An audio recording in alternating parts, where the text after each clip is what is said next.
Bem-vindos ao canal Papo Todo. Hoje a gente mergulha num livro fundamental, né? Dom Casmurro, do Machado de Assis. Um clássico absoluto e que mexe com a gente até hoje. Com certeza. Saiu em 1899, faz parte da trilogia realista do Machado e é narrado pelo próprio Bento Santiago, o Dom Casmurro. Já parou pra pensar se a sua memória pudesse te trair? Tipo, distorcer tudo e envenenar a sua vida? É uma premissa poderosa e é bem isso que paira no ar o tempo todo. A história acontece lá no Rio de Janeiro, na segunda metade do século XIX, e é o Bentinho, já velho, tentando, como ele diz, atar as boas pontas da vida, né? Relembrar a juventude e, principalmente, o amor dele pela Capitu. Só que a gente já desconfia desde o começo. Será que essa memória é confiável? Aí que tá a genialidade do Machado. Exato. Essa ambiguidade, essa perspectiva única do narrador que prende a gente. A nossa ideia hoje é explorar os momentos-chave, as relações complicadas e, claro, as sementes da dúvida que o Machado plantou ali, usando os trechos que a gente tem. Vamos fundo nisso. Então fica com a gente no canal Papo Todo até o final para descobrir o que torna essa história tão irresistível. E vale muito ressaltar o quão inovador o Machado foi. Construir um narrador não confiável dessa forma lá no fim do século XIX foi algo muito à frente do tempo. Verdade. Desafiava a ideia de que quem conta a história sempre diz a verdade, né? Exatamente. Essa profundidade psicológica que faz a gente duvidar do próprio relato é um marco, não só aqui no Brasil, mas mundialmente. Bom, então vamos começar essa viagem. O narrador, já o Dom Casmurro, velho, amargurado, ele mesmo admite, né? Pois, senhor, não consegui recompor o que foi, nem o que fui. Que a reconstrução é difícil. Totalmente. Aí ele nos leva para 1857, Rua de Mata Cavalos. O Bentinho, com quase 15 anos, tá escondido, ouvindo uma conversa que vai mudar tudo para ele. Ah, essa conversa. Ali estão figuras essenciais, né? A mãe, Dona Glória, muito devota, mas aflita por causa de uma promessa antiga. E o José Dias, o agregado. Figura ambígua, né? Muito. Adora um superlativo. Um dever amaríssimo. Parece persuasivo, mas a gente sente que tem algo ali, um cálculo, um interesse próprio. E tem o tio Cosme, mais pé no chão, e a prima Justina, sempre observando, criticando, principalmente o José Dias. Isso. E o centro da atenção é a tal promessa da Dona Glória. Ela prometeu que se o Bentinho sobrevivesse, depois de perder um filho antes, ele iria para o seminário, seria padre. E quem bota lenha na fogueira é o José Dias. Ele solta para Dona Glória que o Bentinho anda muito próximo da vizinha, a Capitu, de 14 anos. Metida nos cantos com a filha do tartaruga, como ele diz, de forma bem pejorativa. Exato. E ele usa isso como desculpa para apressar a ida do Bentinho para o seminário, para cumprir logo a promessa. A esperteza, ou talvez a malícia, né, do José Dias é impressionante. Ele pega uma coisa de criança, um namorico talvez inocente. Que a Dona Glória até minimiza no começo, né? São dois criançolas. Sim, mas ele usa isso para pressionar. E a gente fica pensando, qual o interesse dele nisso tudo? Talvez aquela ideia de viajar para a Europa depois, se conseguisse reverter a situação, ele está sempre jogando. E o mais interessante é o efeito disso no Bentinho. Ele tá lá ouvindo, escondido. Aí ele lembra da infância com a Capitu, das brincadeiras, tipo de dividir a hóstia na missa improvisada. Coisa de criança mesmo. Mas a fala do José Dias acende uma luz. Ele pensa, com quem então eu amava Capitu e Capitu a mim? É uma revelação para ele. É como se o José Dias tivesse dado nome ao sentimento, né? Aquela sensação nova que o Bentinho descreve, esse primeiro palpitar da seiva. É a consciência descobrindo o amor. Exatamente. A fala do agregado foi o gatilho para ele começar a ver tudo diferente. A relação com a Capitu ganha outro peso. A subjetividade já está ali desde o comecinho.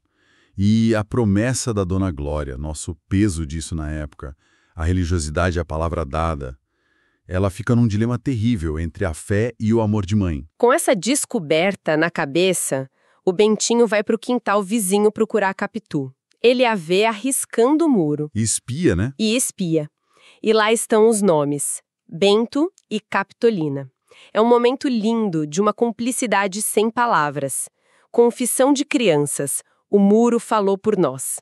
Aí eles dão as mãos, Uma cena rápida, mas muito significativa, só que aí chega o pai da Capitu, o Pádua, aquele que o José Dias chamava de tartaruga. e olha a rapidez da Capitu. Na hora, ela apaga os nomes, disfarça, inventa uma brincadeira lá do siso.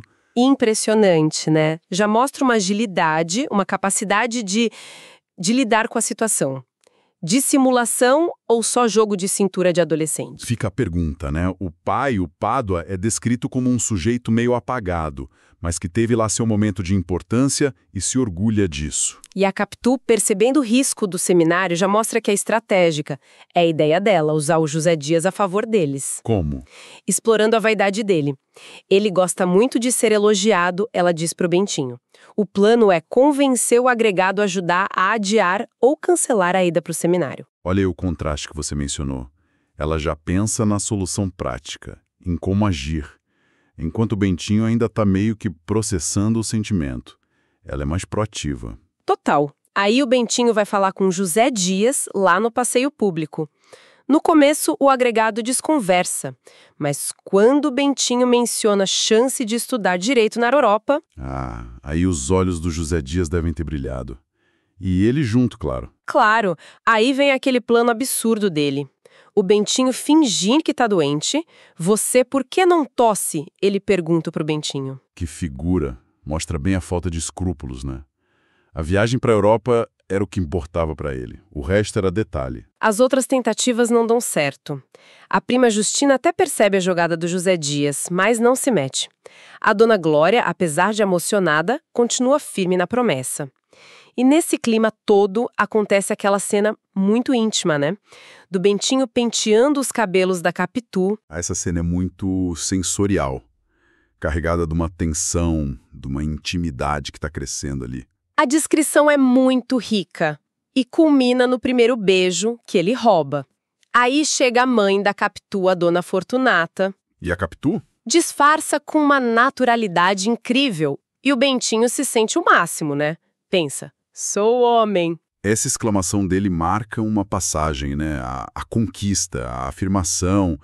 E, de novo, a gente se pergunta sobre a Capitu. Essa naturalidade dela para disfarçar é o quê? Frieza? Controle? Ou só espontaneidade? Machado deixa a gente na dúvida.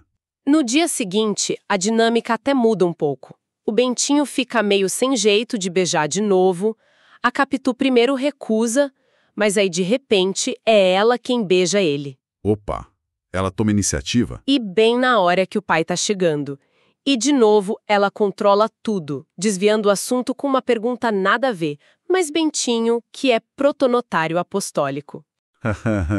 Que saída. Ela é muito rápida. E como a ida para o seminário parece inevitável, eles fazem o juramento. Juremos que nos havemos de casar um com o outro, haja o que houver. Um pacto forte, né, diante da separação iminente. Olha, essa Capitu que vai se desenhando é complexa. Inteligente, estratégica, talvez manipuladora, talvez só muito prática e forte para a idade dela. E os tais olhos de ressaca. Ah, os famosos olhos. O que eles significam? Mistério? Profundidade? Perigo? Ou é só o jeito que o Bentinho apaixonado e depois ciumento os enxerga? As relações ali na casa, as influências, as desconfianças. Tudo é um jogo sutil. Aparência e realidade o tempo todo em conflito. Bom, apesar de tudo, o seminário acontece. Bentinho vai e lá ele faz uma amizade que vai ser crucial. O Escobar. A Escobar. Peça-chave. Descrito como rapaz esbelto, olhos claros, um pouco fugitivos. Inteligente, de boa família. A ligação entre eles é forte. Viram confidentes. Sim. E o Escobar começa a frequentar a casa em Matacavalos. E conquista todo mundo. Dona Glória, José Dias, tio Cosme. Menos uma pessoa, né? Menos a prima Justina. Ela acha ele metidiço e diz que ele tem olhos policiais. Sempre ela, né? Com a pulga atrás da orelha. Interessante essa percepção dela, né? Que destoa das outras. Enquanto isso, a Capitu fica cada vez mais próxima da Dona Glória. Cuida dela quando ela fica doente, vira quase uma filha. É verdade. E fica aquela sugestão no ar. Será que a Dona Glória, lá no fundo, Não via nesse amor do Bentinho pela Capitu uma espécie de justificativa para se sentir liberada da promessa? A afeição, a necessidade que ela passou a ter da Capitu? Pode ser. Uma saída inconsciente para o dilema dela. Enquanto isso, o José Dias ainda sonha com Roma, né? Pedia dispensa para o Papa. A Capitu entra em pânico com a ideia de ser esquecida. Mas aí vem a solução do Escobar. A ideia de arranjar um substituto, um rapaz pobre que aceite ser ordenado no lugar do Bentinho. Genial, né? Ou pelo menos prática. Cumpriria formalmente a promessa da Dona Glória. Exato. E essa solução, que parece perfeita no momento, permite que o Bentinho saia do seminário, abre o caminho para o futuro que ele queria com a Capitu. Mas olhando para trás, essa ajuda do Escobar ganha uma ironia bem trágica. E assim, Bentinho sai do seminário com 17 anos, vai para São Paulo, estuda direito, se forma bacharel e os casamentos acontecem. Escobar casa com a Sancha, amiga da Capitu, e em 1865, finalmente, Bentinho e Capitu se casam. Um período de aparente felicidade começa, mora na Tijuca, depois na Glória. Capitu parece feliz com o novo status social e a amizade dos dois casais é muito intensa. Muito próxima mesmo. A única sombra inicial é que eles demoram para ter filhos. Mas aí vem o Ezequiel. Sim. E a alegria do Bentinho é imensa, transborda. Só que não demora muito para começarem a surgir as primeiras rachaduras na percepção dele. As imitações, né? Exato. O menino tem mania de imitar as pessoas. E o Bentinho começa a cismar que ele imita o Escobar. O jeito dos pés de Escobar e dos olhos. Ele comenta com a Capitu e ela concorda em corrigir o filho. Mas a semente da dúvida já foi regada ali, né? Totalmente. O ciúme que estava quieto começa a voltar. Uns incidentes pequenos. Um cavaleiro que olha para Capitu, uma conversa dela com a Sancha na janela que incomodam o Bentinho. Ele até confessa que sente inveja dos braços fortes do Escobar. É impressionante como o Machado vai construindo isso. Coisas pequenas, gestos, olhares, que na mente ciumenta do Bentinho vão ganhando um tamanho enorme. A semelhança física do menino vira uma obsessão. E o golpe final vem com a morte trágica do Escobar, afogado no mar. Uma cena fortíssima. E o velório, o velório, é um dos pontos mais altos e mais discutidos do livro. O foco do Bentinho é na reação da Capitu olhando para o corpo do Escobar. Como ele descreve isso? Ele diz que ela olhou alguns instantes para o cadáver tão fixa, tão apaixonadamente fixa, grandes e abertos, como a vaga do mar lá fora, como se quisesse tragar também o nadador da manhã. Essa imagem, nossa, destrói ele por dentro, acha Diana. Esse olhar da Capitu pode ser tanta coisa, né? Dor profunda pela perda do amigo, culpa, desejo que transborda na morte, ou é principalmente a projeção da mente do Bentinho, já tomada pelo ciúme, vendo ali a prova que ele precisava. Exato. Machado não dá resposta. E é isso que é genial e perturbador. A partir dali, a dúvida vira certeza para ele. Uma tortura. Ele passa a ver o Ezequiel como a cópia cuspida e escarrada do Escobar. O próprio, o exato, verdadeiro Escobar. A semelhança vira prova de traição. E a confrontação acontece. Brutal. Ele acusa na cara que não é meu filho. A Capitu reage indignada, mas já era. A ruptura é total. Ela e o Ezequiel vão para a Europa, para a Suíça, um exílio disfarçado. A tragédia do Bentinho é essa incapacidade de lidar com a dúvida, né? O ciúme consome ele de um jeito que ele destrói tudo. A relação com a Capitu, com o filho, ele termina isolado, amargo, o Dom Casmurro. E toda a narrativa é ele tentando justificar isso, mas a gente pode confiar? É a grande pergunta. Anos depois, a Capitu morre na Europa, o Ezequiel, já adulto arqueólogo, volta para o Brasil e para o Bentinho a semelhança com o Escobar é ainda mais óbvia. Uma facada final. E o Ezequiel também morre logo depois, né? Numa viagem. Sim, em Jerusalém. Febre tifoide, mas o Bentinho associa com lepra. E ele termina o livro remoendo aquela dúvida inicial. Se a Capitu da Praia da Glória já estava dentro da de Mata-Cavalos. E reafirmando a certeza dele. Foi traído pela mulher e pelo melhor amigo. A construção dessa dúvida pelo Machado é um trabalho de mestre. São só indícios, né? As imitações, o olhar no velório, a semelhança que ele percebe. A ambiguidade é a espinha dorsal do livro.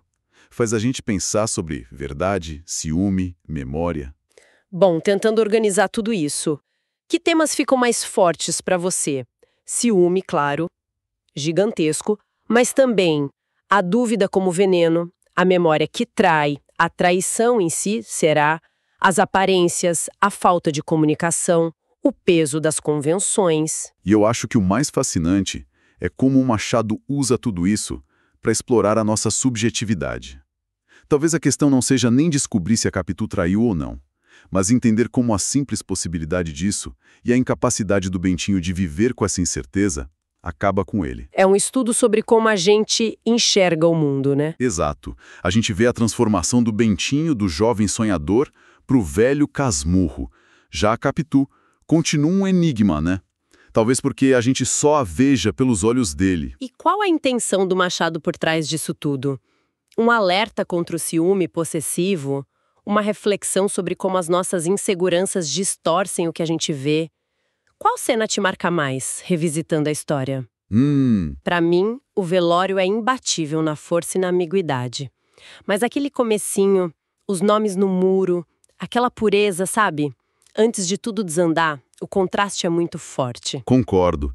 E isso reforça a ideia de que a força do livro está justamente nessa abertura, né? Machado não dá resposta pronta. A tragédia do Bentinho é a tragédia de quem se fecha na própria visão, sem conseguir aceitar o que não entende ou não controla. Os olhos de ressaca. Que metáfora. Brilhante.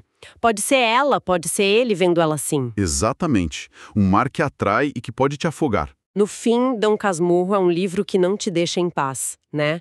Fica na cabeça, provoca debate sobre a gente, sobre a verdade. É leitura obrigatória para quem gosta de literatura brasileira, de drama psicológico, de história que desafia e para quem gosta de personagens inesquecíveis, claro. Perfeito para quem curte história de época com essa profundidade toda, essa ambiguidade. Sem dúvida.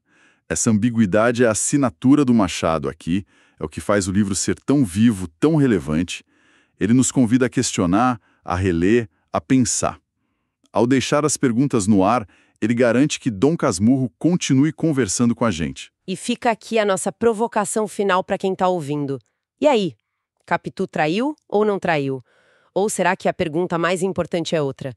Isso realmente importa tanto assim para a força da história quando a gente pensa no drama que acontece dentro da cabeça do Dom Casmurro, incapaz de conviver com a dúvida? Uma ótima reflexão para fechar. Gostou do papo? Então siga o podcast e compartilhe com quem ama uma boa história.